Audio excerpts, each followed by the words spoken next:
各位弟兄姐妹平安，我们一起起立来唱这首《被造的意义》。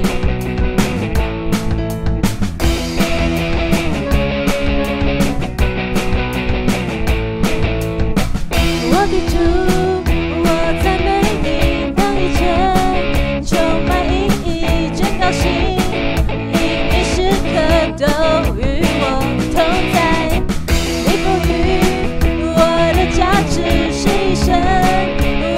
所有当别人软弱缺乏，我伸出双手赞美你，是我被造的意义。你对我的爱，在我爱你一线存在。当你触摸我，从我的灵魂最深处，涌出了轻快的歌曲，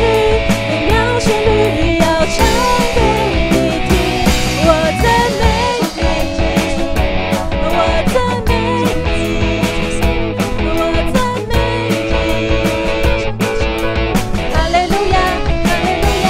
我赞美你，我赞美你，我赞美你，哈利路亚，哈利路亚 ，Amen。下一遍的我赞美你，邀请大家跟我一起唱好吗？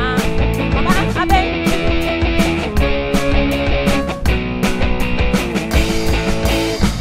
我的主，我赞美你，当一切充满意义，真高兴，因你时刻都与我同在，你赋予我的价值是一生，为你所有，当别人软弱缺乏，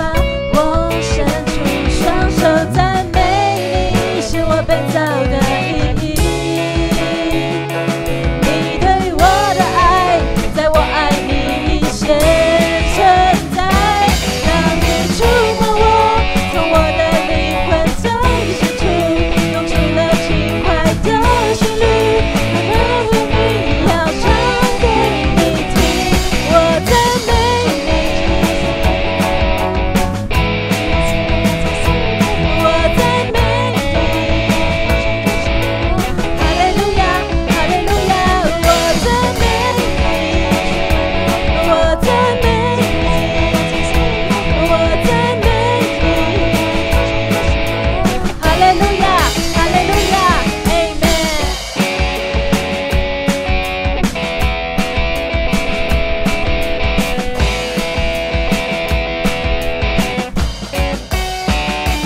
当你触摸我，从我的灵魂最深处，涌出了轻快的歌曲，美妙旋律要唱给你听。我赞美你，我赞美你，我赞美你，哈利路亚，哈利路亚，我赞美你，我赞美你，我赞美你，哈利路亚，哈利路亚，哈利路亚，哈利路亚，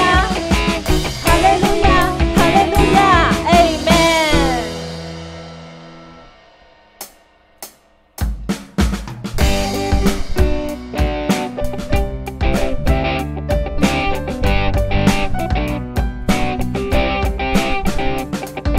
爱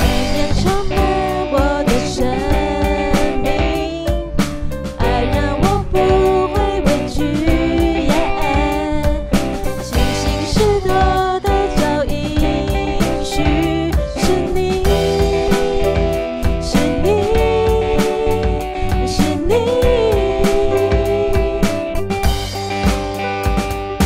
你的话给了我勇气，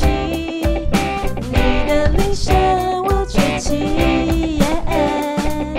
你把血洗进我生命，是你，是你，是你。耶稣是我的喜乐，我的满足，我的诗歌。耶稣是我的丰盛，我的宝足，我的医治。耶稣是我的山寨，我的盾牌。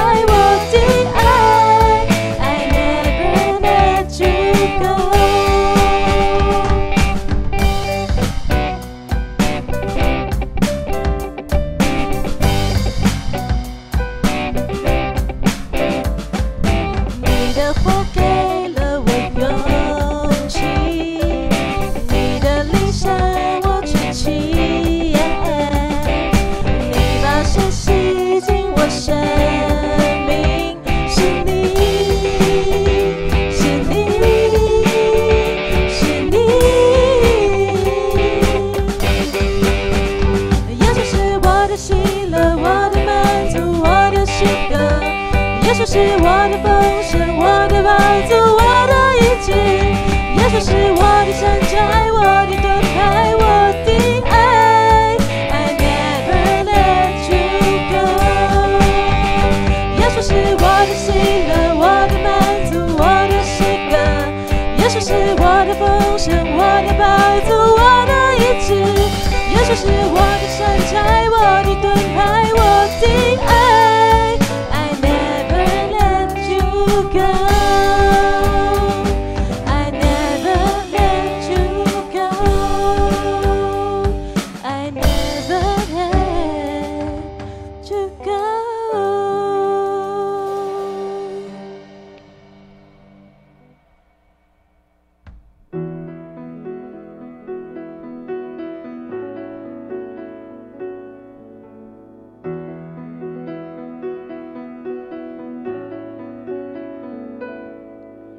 你爱使我苏醒，重新来过，深切渴望能活在你手中，生命跟随你跳动，梦想因你而启动，所有一切交给你，毫无保留。你爱使我苏醒，重新来过，深切渴望能活在你手中，生命跟随你跳动，梦想因你而启动，所有一切交给你，毫无保留，让我为你而活，让我为你而站立，永不放弃，像你爱我，让我为你前进。我气息是你赎回，如今单单属于你，活出你旨意的生命，改变世界为你转动。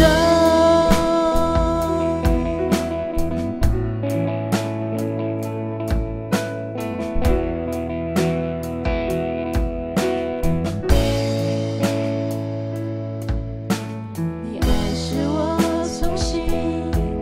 重新来过，深切渴望能活在你手中，生命跟随你跳动，梦想因你而启动，所有一切交给你，毫无保留，让我为你而活，让我为你而站立，永不放弃，像你爱我，让我为你前进。我气息是你赎回，如今单单属于你，活出你旨意的生命，改变世界为你转动，转动的梦想，实现着希望。我已看见永恒的光芒，光芒在我心上，在世界绽放，让我为你照亮，让我为你而活，让我为你而站立，永不放弃，像你爱我，让我为你前进。我气息是你赎回，如今单单属于你，活出你旨意的生命，活出你旨意的生命，活出你旨意的生命，改变世界为你转动。我们一起低头来祷告。亲爱的上帝，感谢你赐给我们生命。从与你誓约后，我们并不再为自己而活，求你掌管我们的心思意念，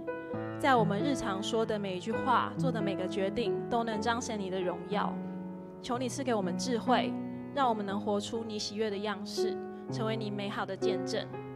我们即将开始今天的聚会，求主与我们同在。孩子这样祷告，乃是奉靠主耶稣基督的圣名求，阿们。我们依然站立，用使徒信经来做信仰告白。请，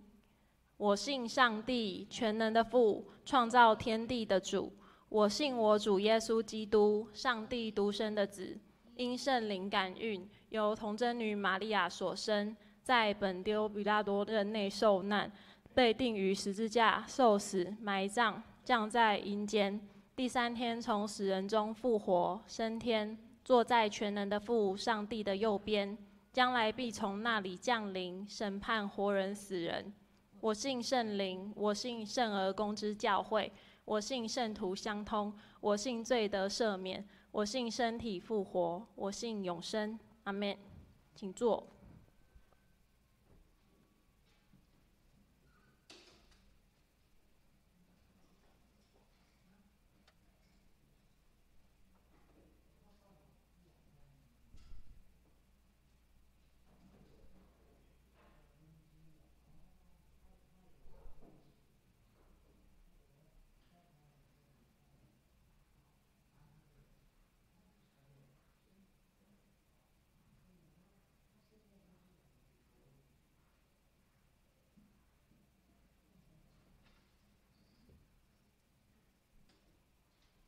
好，那我们现在进行报告。那我们今天刚好那个佑美姐她的邻居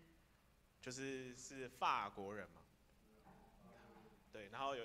佑美姐带他们一起来做礼拜，然后我们鼓掌欢迎他们一下。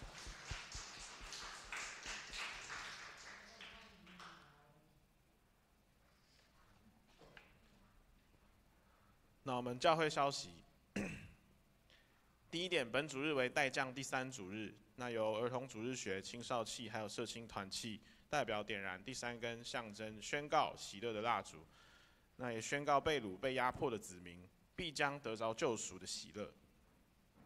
第2点，本主日是总会退休牧师、传道师的奉献主日。那我们感谢陈圣山陈牧师带来的信息，也愿主保守看顾陈牧师身心灵健壮，平安喜乐相随。然后再来第4点。12月19号，宣道部社区关怀据点的秋季班结业世纪感恩餐会，学员志工共有90人参与。另外，2026的春季班课程都已额满。那敬请关心代祷荣耀归于上帝。第5点，12月21礼拜天圣诞节系列的活动，首先早上9点半有圣诞赞美礼拜，那是合堂礼拜。那礼拜中会进行圣礼典，要受洗、坚信礼、设立会籍的，都可以向牧师来报名，那以利安排相关的事宜。再来下午2点半会有圣诞舞会，由各团契还有社区，我们会联合，大家都有准备节目，那也请大家力邀福音亲友来参加。然后舞会结束之后，在下午的5点半，我们会在马来亚餐厅有圣诞的晚宴，还有摸彩。那欢迎同住家人还有福音亲友一同来参与，采登记报名，报名表在1楼的干事柜台。那额满截止。然后费用的话，每人400，尚未就读国小者每人200。然后还有欢迎兄弟姐妹来提供全新的摸彩礼品或是礼金，那让同工来包装。那当天会有抽奖。再来第6点，教会备有2026年的精美月历，原则上是1户1份，也请到1楼的柜台登记领取。最后一点，请明年新任的或是续任的会长，在今天之前，将明年第1季1到3月的服事排班还有聚会内容交给英姐干事会诊。然后另外我们定于12月28的主日礼拜要进行就任受职。下面的奉献明细，请大家自行观看。再我们进行奉献。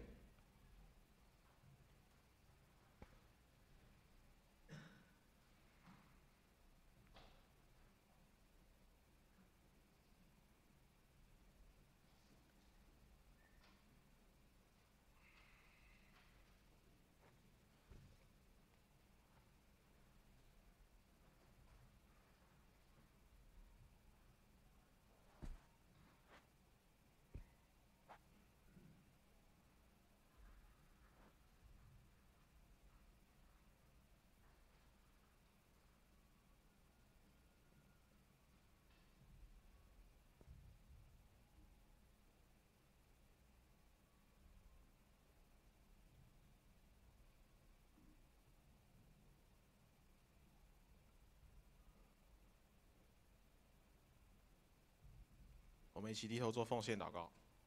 亲爱的天父，我们献上满心的感谢。如今天的经文所说的，你是那位天天背负我们重担的主，也是拯救我们的神。谢谢你在我们的生命中施行诸般的救恩，让我们能够脱离死亡还有罪的权势。今天虽然蛮冷的，但是呢，我们也带着感恩的心来到你的面前，不仅仅是献上我们手中的金钱，也要回应你的话语。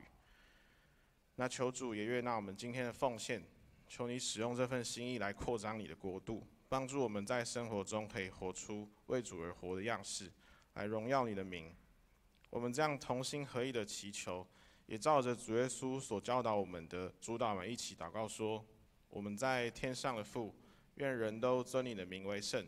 愿你的国降临，愿你的旨意行在地上，如同行在天上。我们日用的饮食，今日赐给我们，免我们的债，如同我们免了人的债，不叫我们遇见试探，救我们脱离凶恶。因为国度、权柄、荣耀，全是你的，直到永远。阿们。来，我们今天的圣经有2段。第一段是记载在罗马书的14章7到9节，然后第二段是诗篇68章19到20节。我来读。罗马书14章的第7节：我们没有一个人为自己活，也没有一个人为自己死。我们若活着，是为主而活；若死了，是为主而死。所以，我们或活或死，总是主的人。因此，基督死了又活了，为要做死人并活人的主。再来第二段是诗篇的68篇19到20节：天天背负我们重担的主，就是拯救我们的神，是应当称颂的。神是为我们施行诸般救恩的神，人能脱离死亡，是在乎主耶和华。那在我们今天的正道题目是为谁而活？我们把时间交给陈牧师。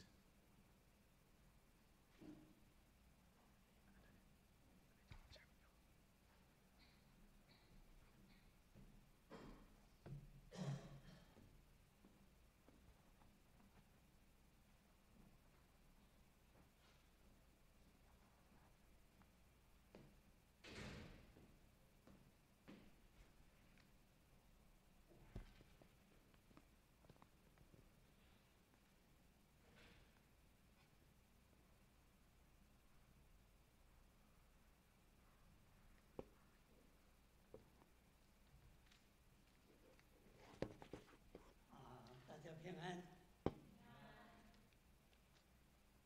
罗马书这一段的圣经告诉我们说，没有一个人为自己活，也没有一个人为自己死。我们或活，或我们若活着是为主活，若死了是为主而死。所以我们或活或死，都是主的人。我们有时候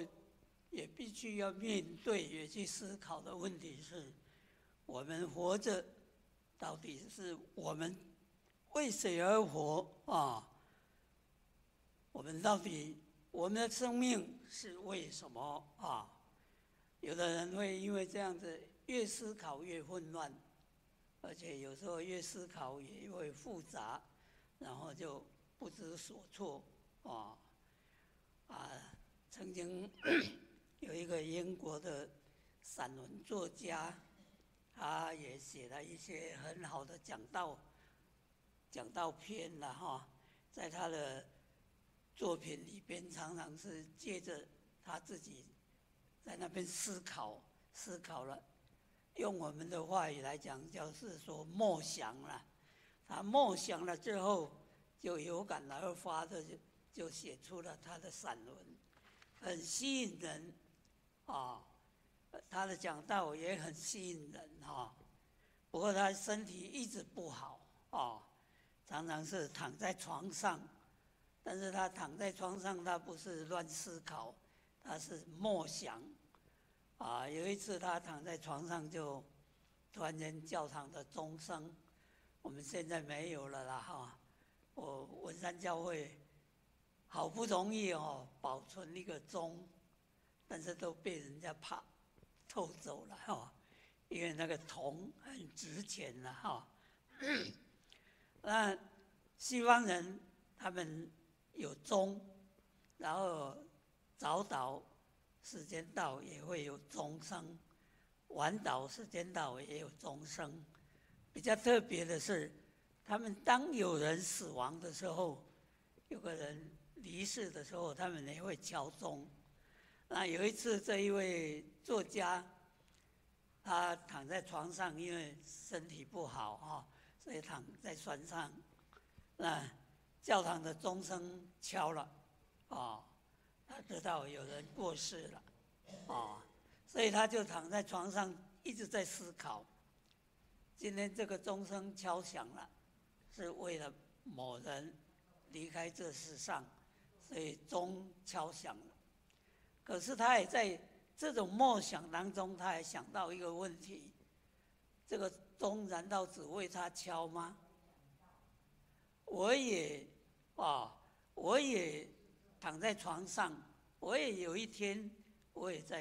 也会像这样敲响了钟，离开这个世上。别人也一样不是只有我，不是那个已经过世的那个某某人，有一天我们都会敲钟离开这个世上。可是我们到底为谁而活？我们怎么样来活出我们的生命我们的生活到底是什么样他突然间思考了，我一个人的生活，我的生命我不是跟我自己的关系而已我也跟我的家人、我的亲人、我的好朋友都有互相的关联性。特别我是认识耶稣基督的人，我跟耶稣基督也有某种的关联性。对，我们再一次来思考，我们的生命、我们的生活是为谁而活？有的人只为自己，我自己高兴就好，我喜欢就好，我只为我而活其他不思考或者我优先，我认为满意了，我有其他的我在考虑别人中国的春秋战国时期是百花齐放的时代每个人都有一把号他讲这个讲那个所以我们也会讲到说，为什么墨子孔子还有谁各有一套理论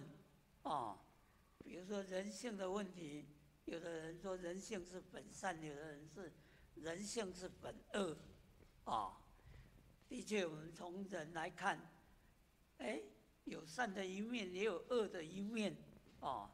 可是儒家就只遵从孔子的理论，就人性本善。可是我们实际看我们的社会人性不一定本善了也有恶的一面所以各有自己的想法、自己的思考。西方特别希腊时代，其实很早就有像这种百花齐放，他们各有不同的理论各有不同的思考方向所以他们一直维持互相尊重。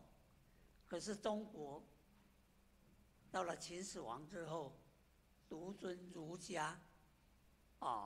所以就那么一套下来，其他的统统不是，所以秦始皇才会有焚书坑儒所以之后就完全儒家这一套那西方他们因为有各自不同的，他们彼此能够互相共融，各有不同的想法，各种不同的思想，所以会发展比较早期的文明或者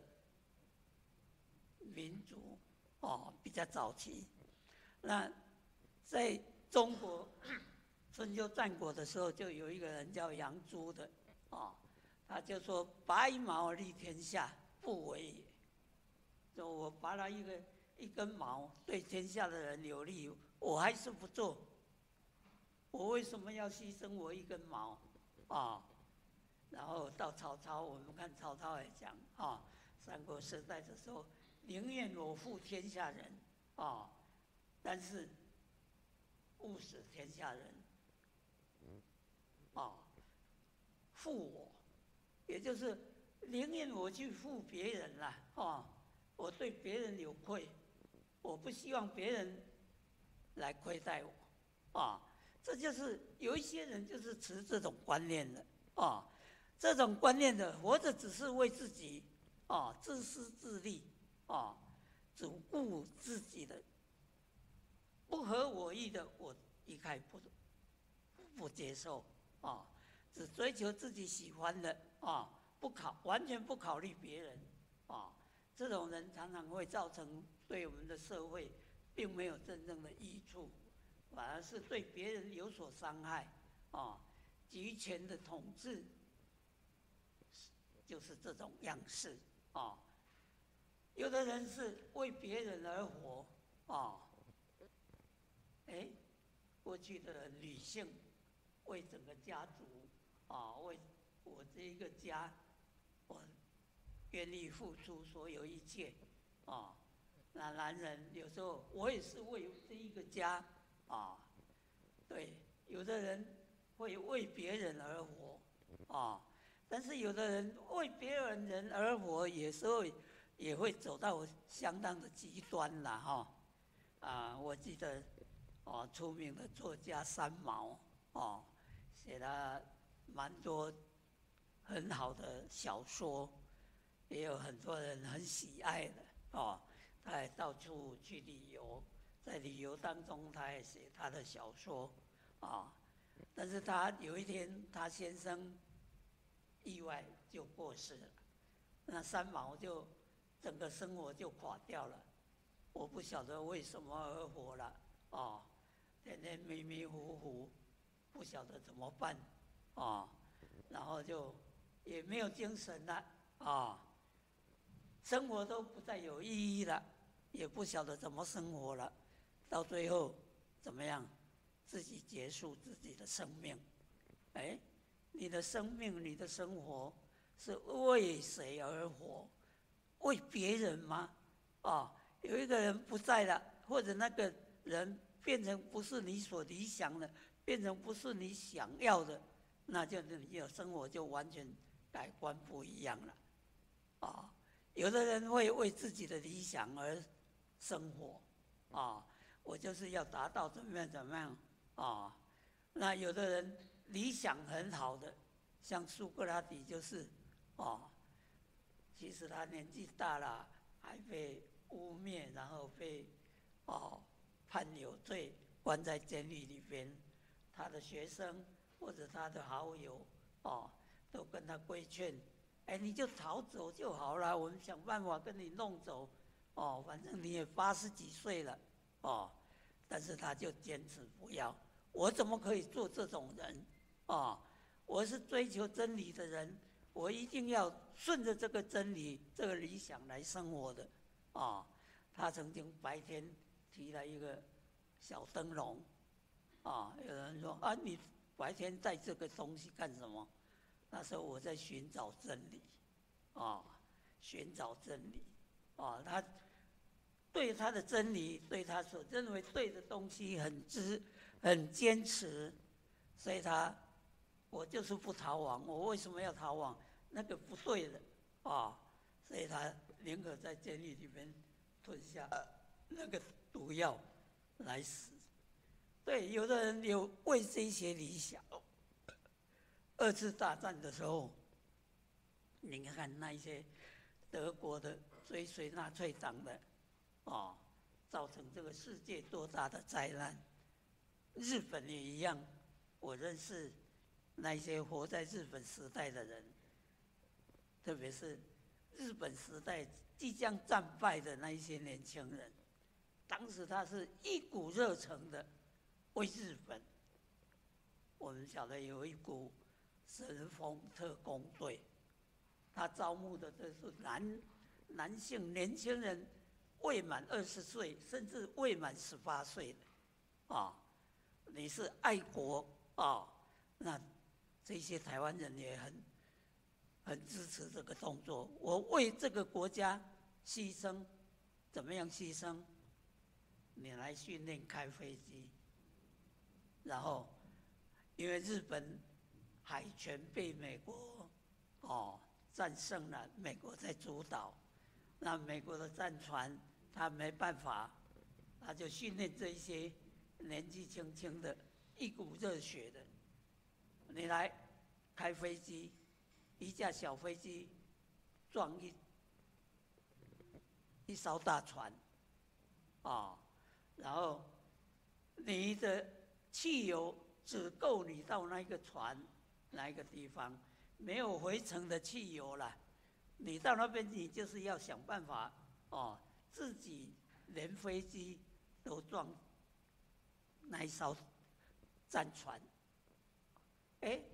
我认识有那一种年轻人，他告诉我说，他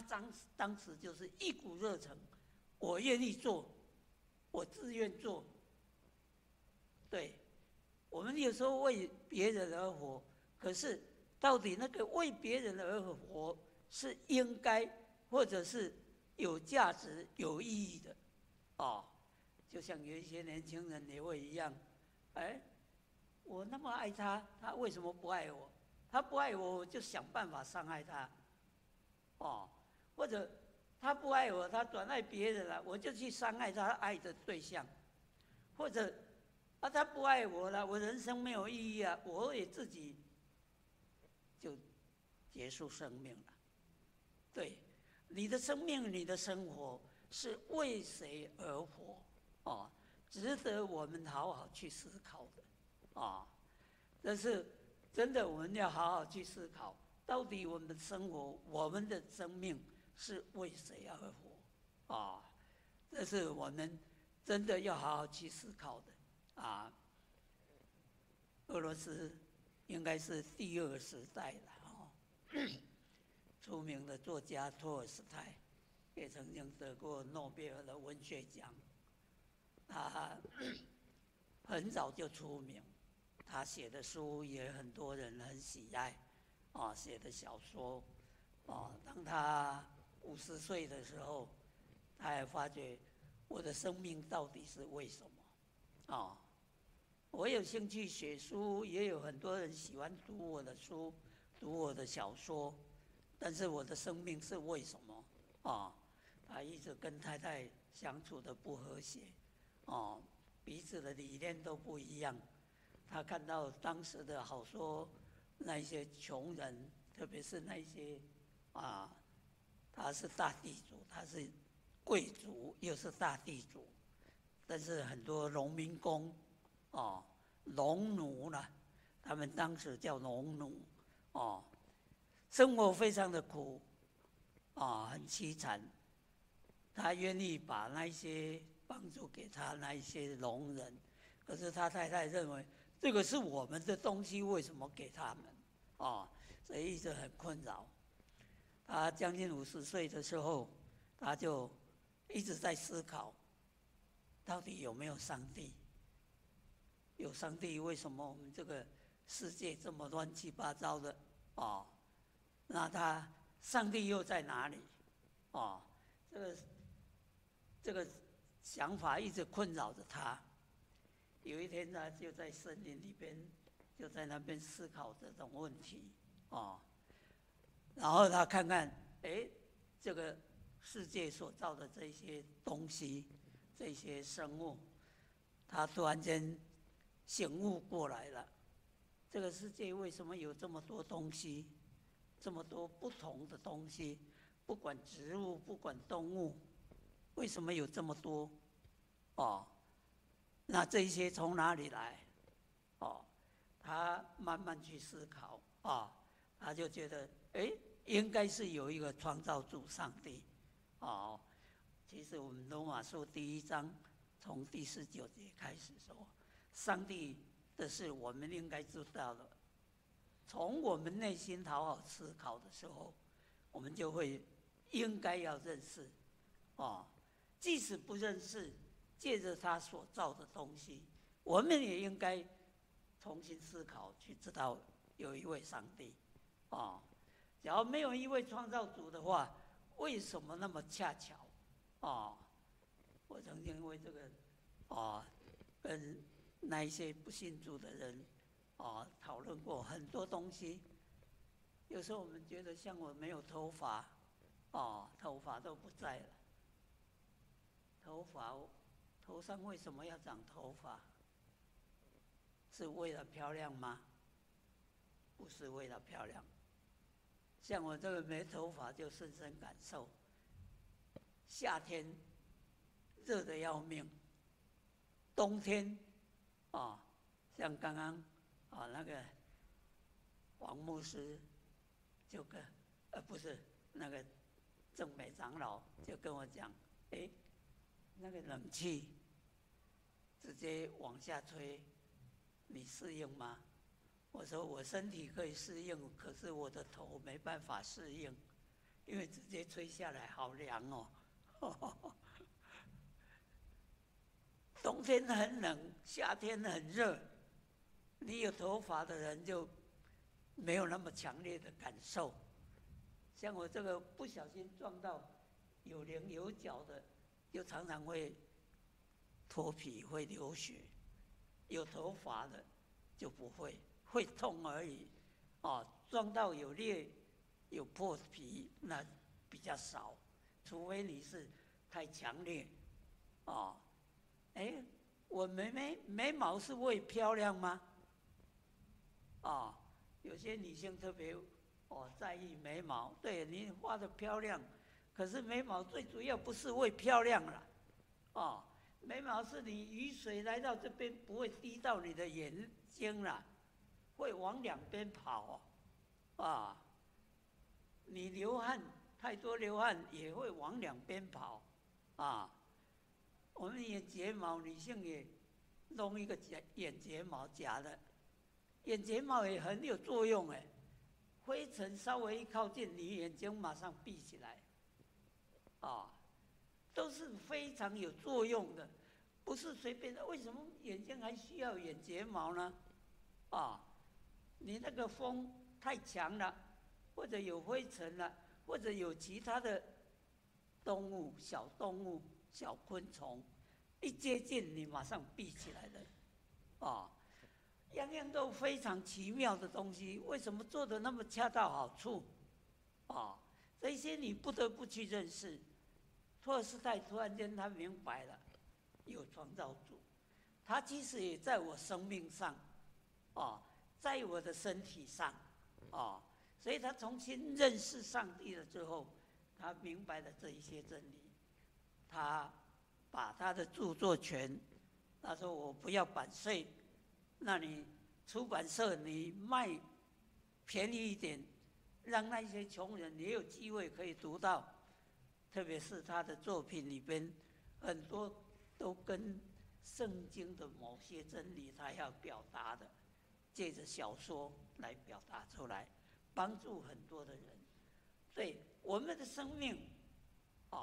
我们的生活是为谁呢？为别人。但是保罗的书信里边他说，我们不是只有为自己，也不是只有为别人，我们的生命也为耶稣基督，因为耶稣基督也为我们而生活，为我们而死，为我们从死里复活。所以我们或活或死，我们都是主的人。我们的生命有没有这种认识？特别是加拉太书第2章20节，他说：“耶稣基督为我们而死，也为我们而复活。”如今我的生命是什么？是耶稣在我身上来生，来活。我们有没有这个基本的认识？我们的生命，上帝为我们死，为我们来到世上，为我们死，也为我们从死里复活，重新给我们生命。我们的生命也有没有耶稣基督在我身上来活出。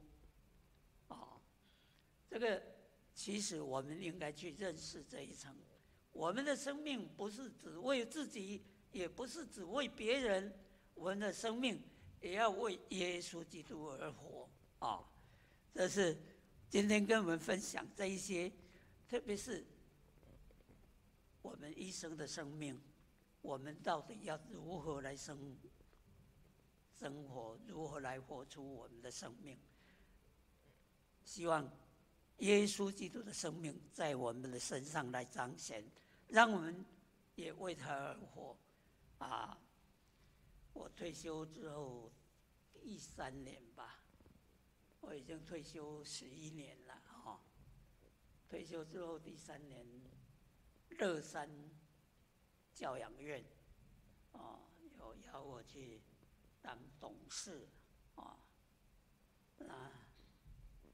让我重新去认识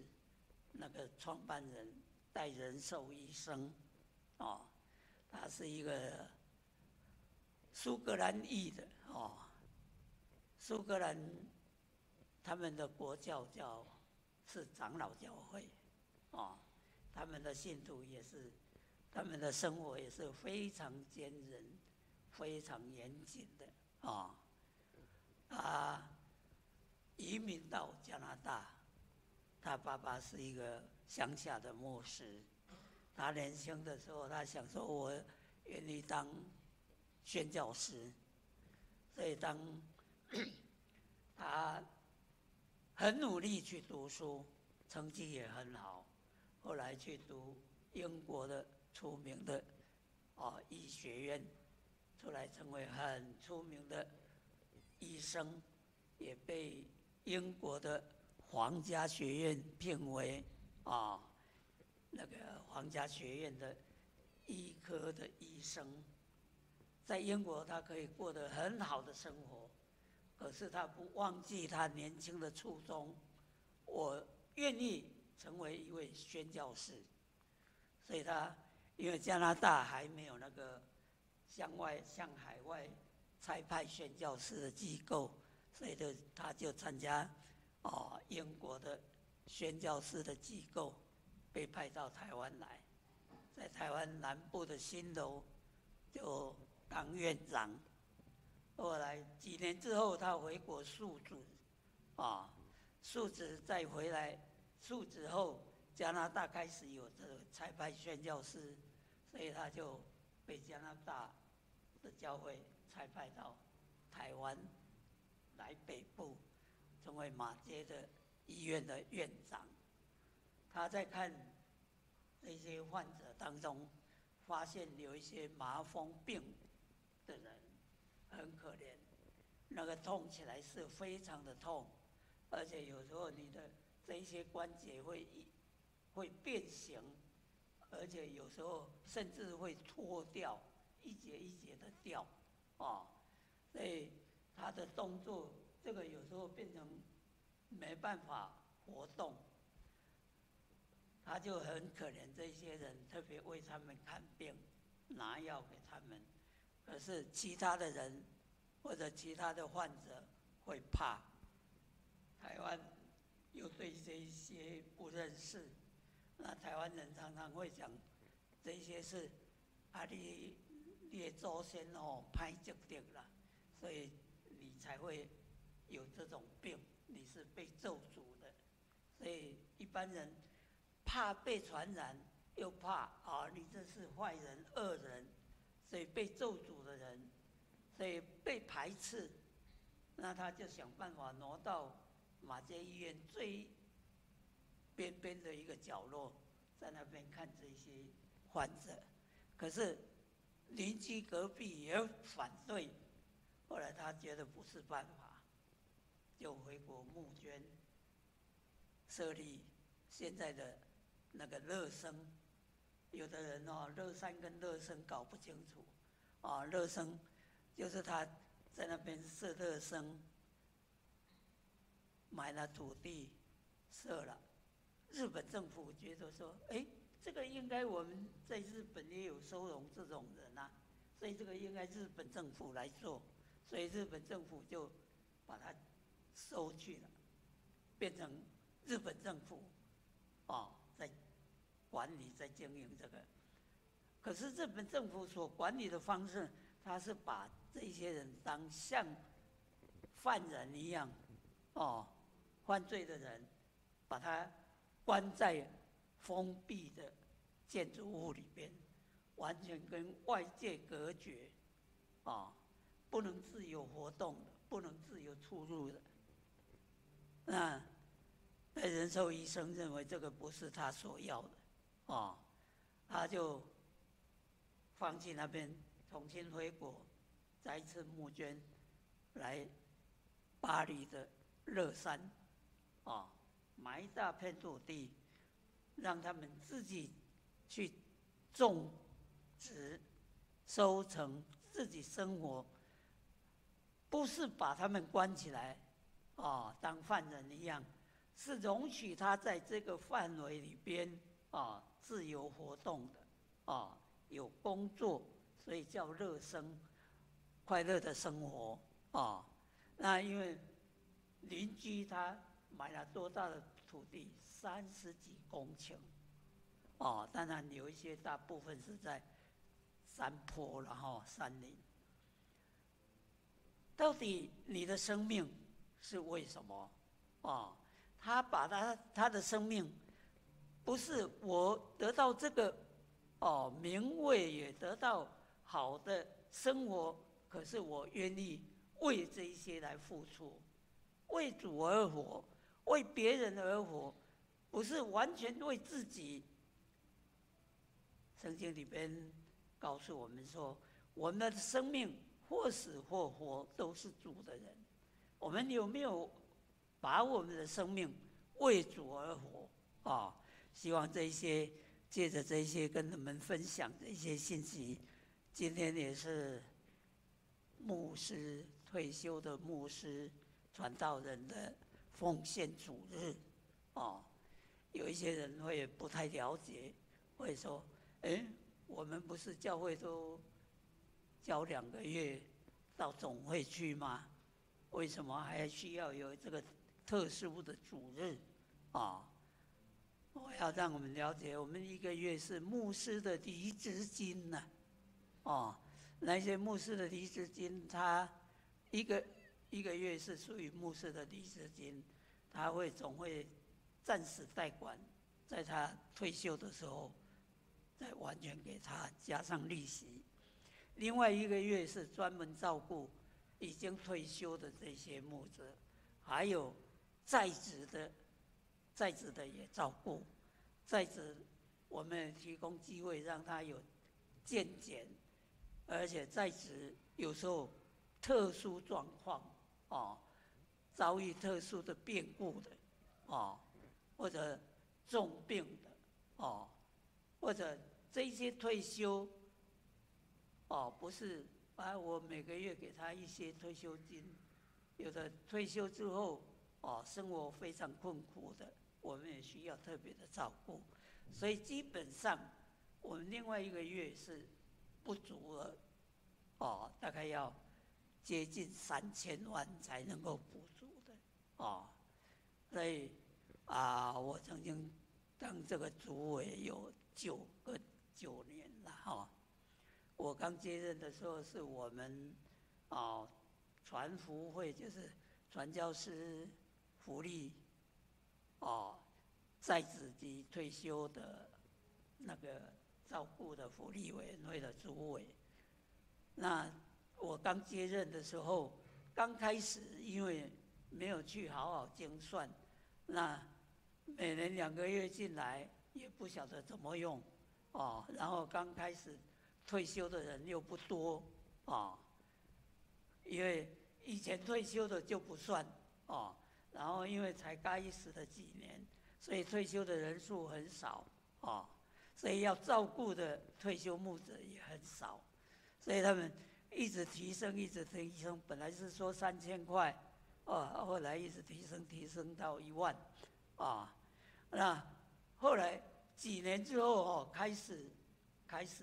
好好去精算，这些牧者退休之后要领多少人？然后那时候又没有限制，有的人52岁就来办理退休了。我说怎么可以这样子呢？服务的年资都不晓得几年，有的人10几年，有的人20年，那他退休领的安养照顾的，虽然是5000，那时候已经提高到1万了，他可能50几岁，有可能领40年呢，就像我们现在的军公教又要恢复的，我们都没有去思考这些，好好去精算，我们以前呢，小学老师，你看刚毕业师范，我们现在是没有了刚开始18岁，然后做满25年就可以退休，40几岁，他服务25年，可是他43岁，他有可能，我说不要多久了，73岁就好。他领的钱比他服务的年资还高，而且他是服务的年资，他是多少钱？是所有你的在最高的薪水退休下来打7折。那时候刚开始是不止打7折，能够拿到90%。那你是最高的时候，可是你进入的时候，你领多少？你是从头开始的，最低。所以退休反而比那一些在职的领的还多。所以我们现在要恢复，本来是要慢慢节制，慢慢节制，让它比较合理化。我到了北欧的时候，我问他们的福利制度，北欧是我们说照顾的最好的国家。我问他们说，你们退休之后怎么照顾的？他们说，退休之后大概大家领的钱差不了多少，因为你退休之后就你足够你生活就好啦，为什么需要有的人领得那么高他们没有这样的但是我们你看这些都连他的加级各方面都加进去，再打7折的那我们有没有思考这些问题有的人在争议这些问题的时候，我都跟他讲，你有没有思考那一些当劳工的除了军公教之外，所有的人通通是劳工劳工你30年以后退休，你投保最高的层级，你还领不到2万5但是军公教这些公教的人最低你还可以领到3万2以上那是最底层最低的还有这一些，而且你看恢复到这一些的时候，每年我们国家要补助多少？我们有没有去思考这一些问题？对，这些牧者早期退休的3斗米、3斗米所以我接任的时候，有的人说，我们精算了之后，我们一定要往下降，往下降。我说不行，因为我接任的时候才刚开始，没有几年，那一些早期的牧师根本有的连什么保都没有的他就靠这个1万块钱在生活，所以我9年当中都不让他们降但是我下来之后他们说不得不降了，不然我们会破产所以现在一直降，降到负债的话5000块这这是牧者的退休了哈。那假如你单身的，像我单身的，3500啊。对，我们不得不去面对这一些。但是有的人，假如你家庭或者你身体不好，身体退休了，经常是身体比较衰弱的时期，那你的生活就有问题了，这些怎么办？所以我们另外设一个主日，希望我们能够为这些来关心，在照顾这一些方面的时候，能够有比较周全的照顾所以我们这个奉献主日，希望我们也为这些来关心代祷跟奉献，里边也有爱慕之友，就是特别关注那一些生活上困苦的原住民相当多，身体特别弱的患病的，或者牧会当中年纪轻轻突然间变故的，他的家庭需要照顾，我们有那个爱慕之友但愿我们一起关心，我们一起来祷告。慈爱的天父上帝，感谢你让我们再一次聚集在你的面前敬拜，求你施恩，求你带领，特别求你感动我们，好让我们一生的年日，我们的生命是认识你，让我们或死或活都是属于你的人，也为我们自己，为别人，也特别是也为你来活在这世上，好让我们的生命能够归荣耀于你的生命，造福更多的人，也让更多的人来认识你，成为你所爱的子民。我们这样祷告，奉主耶稣基督的圣名，阿们。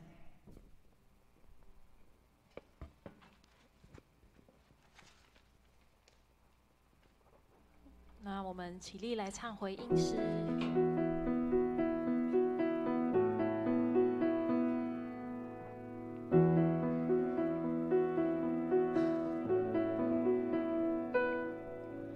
你爱使我苏醒，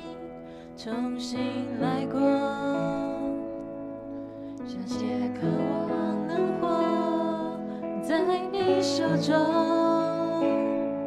生命跟随你跳动，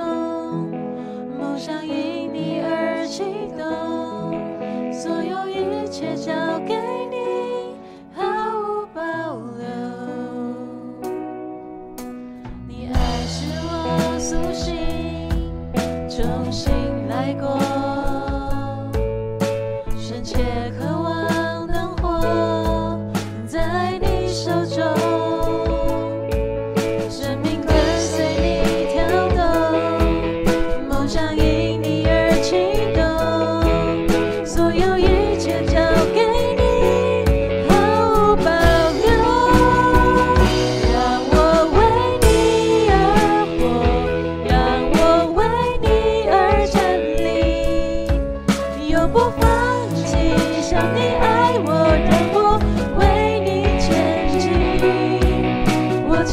是你赎回，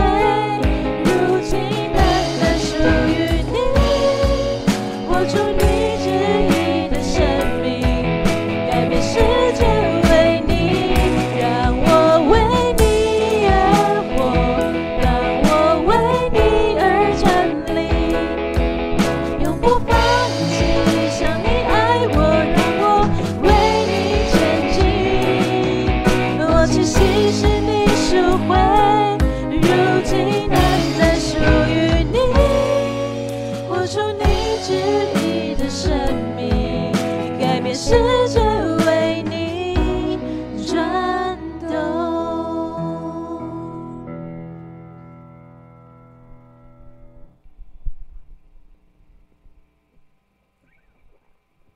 愿主耶稣基督的恩典、上帝的慈爱以及圣灵的感动，常与你们同在，直到永永远远。阿门。